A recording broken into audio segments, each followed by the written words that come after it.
Start करते हैं class 9 का क्वेश्चन नंबर 7। एक टोपी है जो शंकु के आकार की है, जिसके आधार की त्रिज्या है 7 है और इसकी ऊंचाई हमें 24 दे रखी है।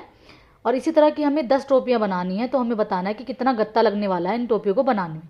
तो देखो, सबसे पहले हमें त्रिज्या दे रखी है, हम लिखेंगे आर जो दे रखी है वो 7 सेंटीमीटर दे रखी है। ऊंचाई जो एच से डिनोट करते हैं वो 24 दे रखी है। तिरक ऊंचाई हमें नहीं दे रखी है। अब देखो, तिरक ऊंचाई हम निकाल क्यों रहे हैं, क्योंकि हमें बताना है कि एक टोपी का क्षेत्रफल पता होना चाहिए ना पहले। तो उसके लिए क्षेत्रफल क्या होता है, पाई आर एल होता है। तो हमें पाई भी पता है, हमें आर भी पता है, लेकिन हमें एल नहीं पता, तो हम एल निकालेंगे। तो देखो, आप एल ऐसे निकाल सकते हो, इसको बोलते हैं, ये होती है पाइथागोरस थ्योरम, इसके जरिए जो है वो एल निकाला जाता है। ये होती है हमारी एच, ये होती है हमारी आर, ये होती है हमारी एल। ठीक है, इसको हिंदी में बोलते हैं लंब, आधार और कर्ण। लंब होती है हमारी एच, आर होती है हमारी आधार और कर्ण होता है हमारा एल। तो देखो, 24 सेंटीमीटर जो है वो 24 जो क्या दे रखा है हमें, हाइट दे रखी है, ये 24 दे रखी है, ये दे रखी है 24, ये हमें दे रखी है 7। ठीक है, तो हमें ये निकालना है।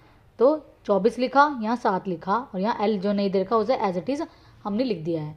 फिर उसके बाद क्या करेंगे, 24 और 24 को आपस में मल्टीप्लाई करेंगे, तो 24 और 24 को आपस में मल्टीप्लाई करने पर यह आया। 7 और 7 को आपस में मल्टीप्लाई करेंगे यानी गुणा करेंगे, तो ये आया एल की स्क्वायर, ये एज इट इज़ रहेगा। अब हमें खाली एल निकालना है, तो हमें स्क्वायर हटाना पड़ेगा। तो ये जो स्क्वायर है इसको हटाने के लिए जो नंबर है ना, ये हमारा ये अंडर रूट में चला जाएगा। किसमें चला जाएगा, ये अंडर रूट में चला जाएगा।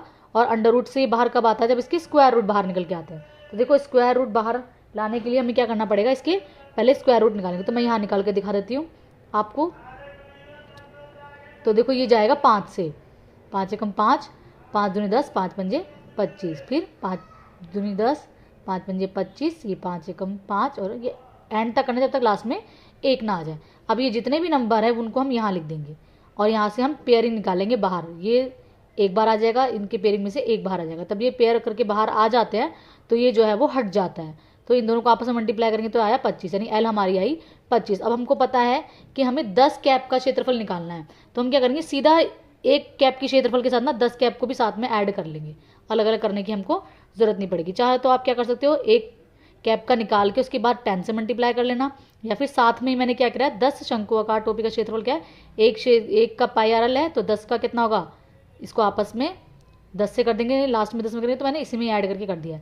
पाई की वैल्यू ये रही, आर हमारी ये रही, और एल हमारी ये रही, और 10 टोपी का निकालना तो वो ये रही। 7 से 7 को कैंसिल आउट कर दिया, और 22, 25 इनको आपस में मल्टीप्लाई किया है, फिर जो आंसर आएगा उसे आखिरी में 10 से मल्टीप्लाई किया है, तो आंसर हमारा आया है ये। तो यानी हमें क्षेत्रफल निकालना, और क्षेत्रफल हमेशा किस में आता है, स्क्वायर रूट में निकल के आता है। आई होप आपको समझ में आ गया होगा। और आपको कोई भी प्रॉब्लम हो तो प्लीज़ मुझे